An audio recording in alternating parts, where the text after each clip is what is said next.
Mesdames, Mesdames et Messieurs, bienvenue dans ce nouveau numéro de Reflet Monde. Et oui, Denise Mukendi vous amène sous d'autres cieux une fois de plus.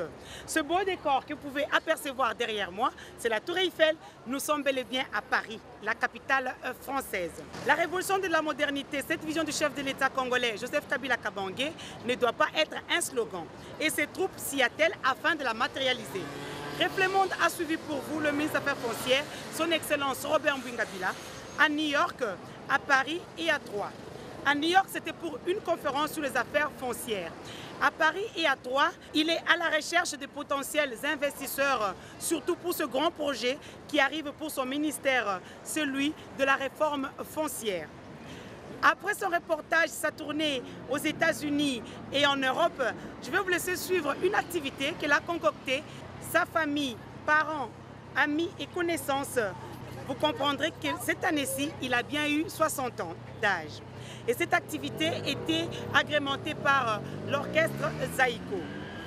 Juste après, je vous ramène à Bruxelles où se passe le sommet de l'Union africaine. Nous avons bien remarqué une forte délégation de la République démocratique du Congo conduite par son Excellence Raymond Tshibanda, ministre des Affaires étrangères. Enfin, suivez l'échange de vœux organisé par son Excellence Henri Movasakani, ambassadeur de la République démocratique du Congo, près les Benelux. C'était l'occasion pour lui de tendre la main aux Congolais de l'étranger afin de parler des problèmes qui se passent au Congo, afin de ramener d'abord la paix pour la reconstruction et le développement de la République démocratique du Congo. Suivez. Une vision, celle de la révolution de la modernité de la République démocratique du Congo dans tous les domaines. Une action, celle de la matérialisation. Son Excellence Joseph Kabila Kabange veut à tout prix que son pays se développe sur tous les plans d'ici 2025. Le foncier est l'une des priorités de ce projet du millénaire. La terre, une source de croissance et de développement économique, doit contribuer à la mobilisation des recettes du trésor public par l'attraction des investisseurs.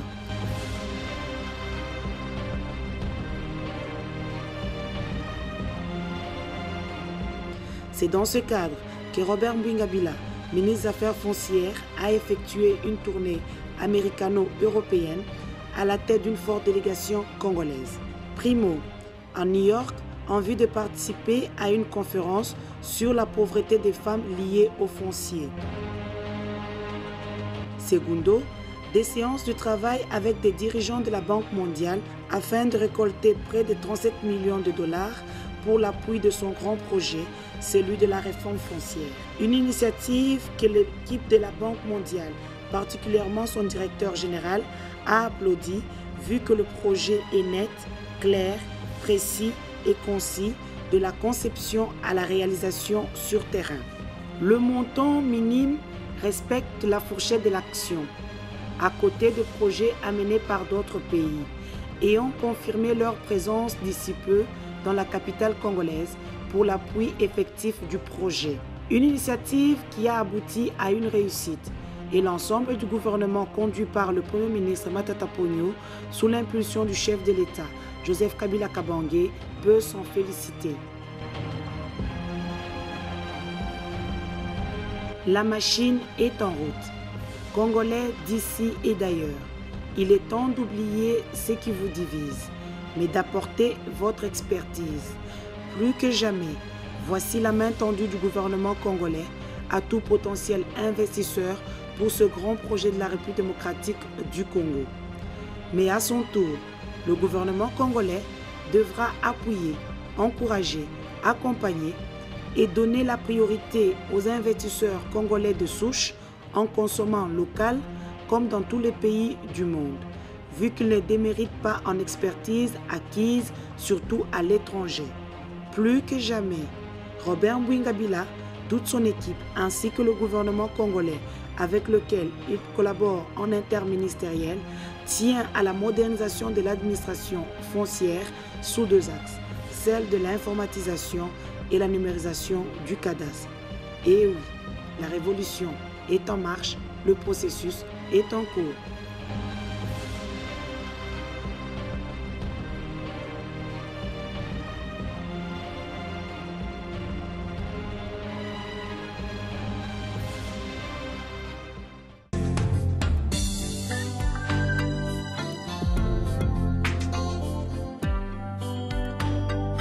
Disons d'abord que j'ai répondu à une invitation de la Banque mondiale qui a organisé la deuxième conférence annuelle sur le foncier et la pauvreté.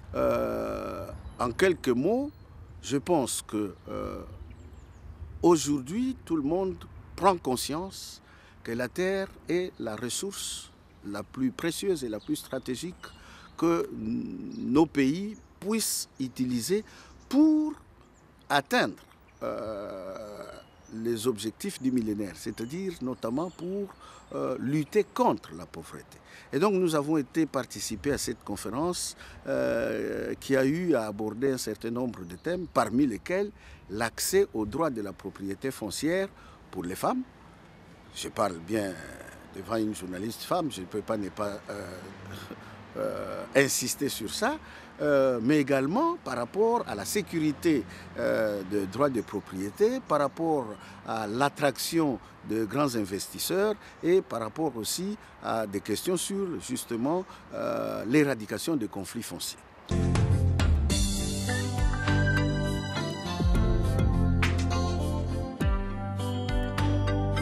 Pas seulement que je pousse cette vision-là, mais nous sommes en train de prendre les dispositions pour concrétiser cette vision dans notre secteur, n'est-ce pas? Vous avez souvent été à Kinshasa, vous voyez que dans beaucoup de secteurs aujourd'hui, cette révolution de la modernité n'est pas un slogan, c'est une réalité. Eh bien, nous allons le faire également dans les secteurs des affaires foncières, notamment avec la création du cadastre, et un cadastre moderne, n'est-ce pas, qui va nous permettre d'avoir des bases, des banques de données permettant aujourd'hui de dire, sans nous tromper, que tel immeuble, par exemple, appartient à telle surface et doit contribuer aux recettes du trésor à tel niveau. N'est-ce pas? Ce qui n'est pas le cas aujourd'hui où nous continuons d'utiliser le mètre ruban pour aller mesurer des immeubles de 20 étages avec tout ce que ça peut entraîner comme conséquence par rapport à notre administration. Nous continuons d'utiliser la machine Olivetti de 1920 à la place des ordinateurs. Donc, non, les démarches que nous sommes en train d'entreprendre, les contacts que nous sommes en train d'avoir, et notamment avec Seren ici, c'est bien pour concrétiser dans notre secteur la vision de la révolution de la modernité de notre chef de l'État.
Chers amis,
On a prévu?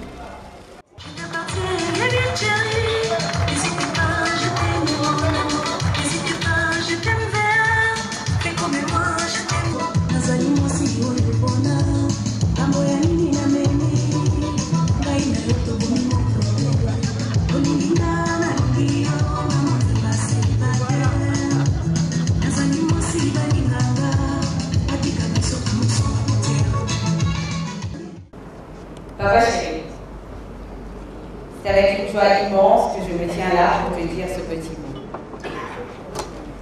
60 ans déjà. Pourtant, tu ne sembles pas les faire à nos yeux. Tu as accompli tant de choses dans le domaine public, mais ce sont celles du privé qui nous tiennent à cœur et qui nous témoignent ton amour. Un vrai papa poule. Tu nous donnais le bain étant plus jeune, nous conduisais à l'école. Tu nous as appris à faire du vélo, au plus grand, et très récemment à nager, au plus petit. Les souvenirs de fou rire avec toi sont légion. Malgré tes responsabilités, tu es et demeures ce père aimant et disponible. On te remercie pour cela. Toi et moi partageons une relation exceptionnelle. Je t'admire depuis toute petite et j'ai toujours voulu te ressembler. Le jour de la signature des bulletins, j'étais fière de moi. J'allais enfin pouvoir débattre. Je lui ai dit, papa, ne crie pas quand on va comparer les résultats. Au lieu de ça, tu es resté calme. Et tu as dit à mon prof, je sais qu'elle pourrait mieux faire si elle était plus attentive. Ce que j'ai compris, c'est que tu fais de ton mieux pour nous donner le meilleur et que tu n'en attends pas loin de nous. Mamie Madeleine et Papy Félix ne sont pas là ce soir, mais je sais qu'ils auraient été fiers de toi, comme nous, tes enfants, le sommes tous les jours. Encore une fois, joyeux anniversaire, papa. On te souhaite encore 60 belles années à venir.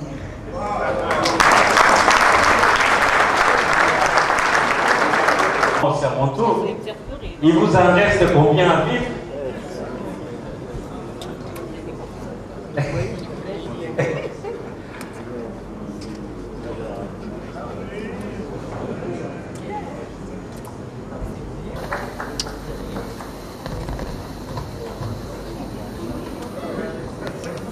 j'ai appris que je devais témoigner. Est-ce que c'est un honneur mérité? En tant qu'originaire du Bas-Fleuve, je commence par un proverbe justement du Bas-Fleuve qui dit que foi batonda, c'est-à-dire meurs pour qu'on puisse dire du bien de toi, meurs pour qu'on puisse te remercier. C'est souvent dans les horizons funèbres qu'on dit du bien de quelqu'un parce qu'il vient de mourir. Il faut avoir une certaine honnêteté intellectuelle, comme l'a fait le professeur Mukonda, pour dire du bien de quelqu'un au moment où il est vivant. Un week-end. Et je vous prie de vous applaudir pour cette fête-là.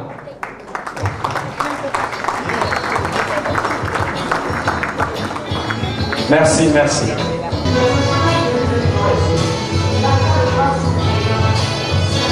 Voilà.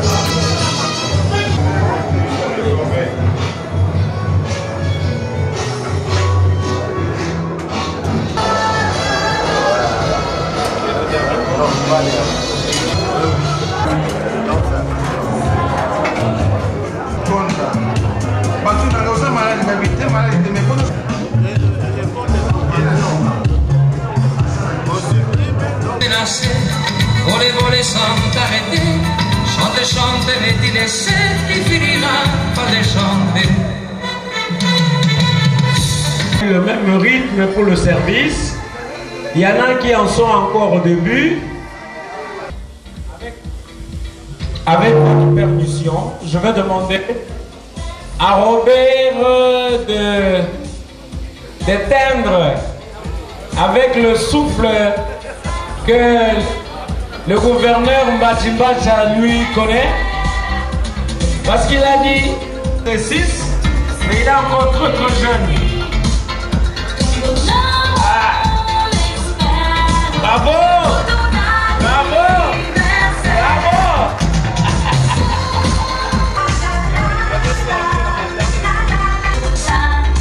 Voilà.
d'exprimer notre solidarité à l'africaine, à la congolaise, c'est que je voudrais qu'au-delà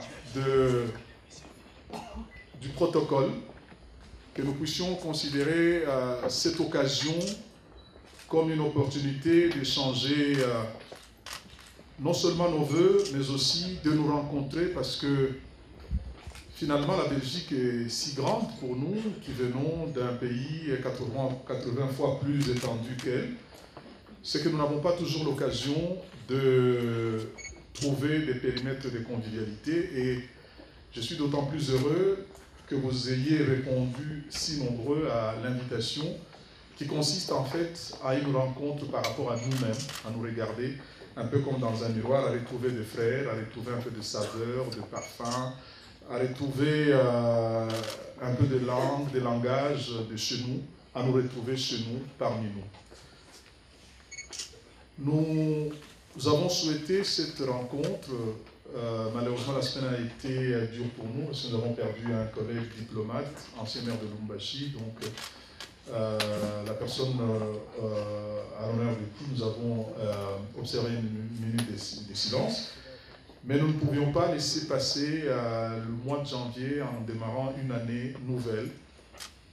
Année nouvelle qui, pour nous, devrait augurer de perspectives plus heureuses. Ce pays, le nôtre, a connu énormément de situations difficiles.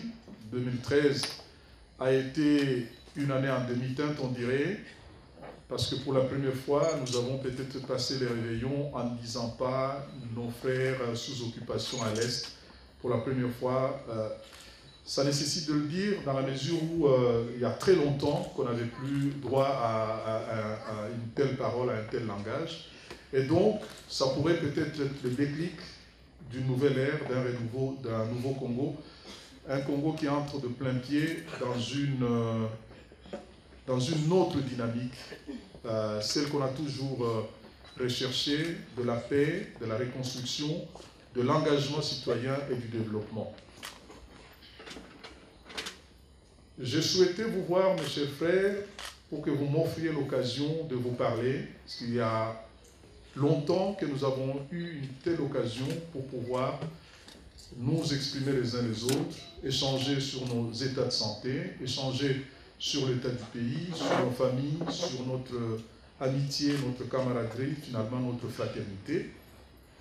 Et profiter, me disais-je, pour que je passe un message par rapport à la diaspora congolaise, à ce qui aurait dû être une communauté.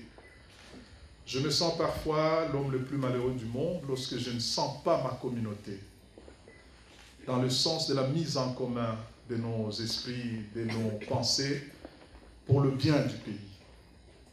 Lorsque, rencontrant d'autres ambassadeurs avec leur communauté, je me sens plus ou moins jaloux, parce qu'ils ont des interlocuteurs qui sont structurés, organisés en diaspora, engagés pour le réveil de leur propre nation, en sachant que l'éloignement ne devrait pas constituer un frein ni un obstacle, mais la diaspora aurait dû être pour nous une plus-value. Elle l'est dans une large mesure, mais pas autant que je l'aurais souhaité. Et oui, comme je vous le dis souvent, les bonnes choses ne durent jamais. Reflet Monde, c'est terminé pour aujourd'hui. Le temps pour moi de remercier toute mon équipe qui me suit partout dans le monde. Aujourd'hui, nous vous avons amené partout où on voulait. Aux États-Unis, à Paris, à Troyes, à Bruxelles, en RDC. C'est ça, Reflet Monde. Je voulais suivre le programme de la radio-télévision nationale congolaise, l'église au milieu du village.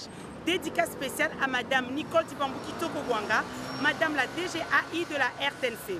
Je tiens à remercier particulièrement ma caméra woman d'un jour ou de tout le jour, Mukendi Jessica. En France, Lydie Misenga, Ilunga Mwanabuti wa Mutombo. En Belgique, Sylvain Lukumba Bombastique, Gérard Kanabasao. En Suisse, Jean-Pierre Onema, Marc Makala. En RDC, mon réalisateur Wamoucha Lakamba. N'oubliez pas que ce magazine est supervisé par Ibrahim Tsakalanoso ainsi que Jancy Mayele. Je tiens aussi à remercier l'équipe des 2000 Calmant Vôtre. Je pense à Virginie Lofembe, à Serge Kaloubi. Vous avez loupé cette émission sur la RTNC les dimanches à 9h, c'est pas grave. Suivez-nous sur www.denismukendi.com dans notre rubrique Reflet Monde. Je vous dis au revoir et à bientôt pour un nouveau numéro dans un autre pays. La même chaîne, la même heure.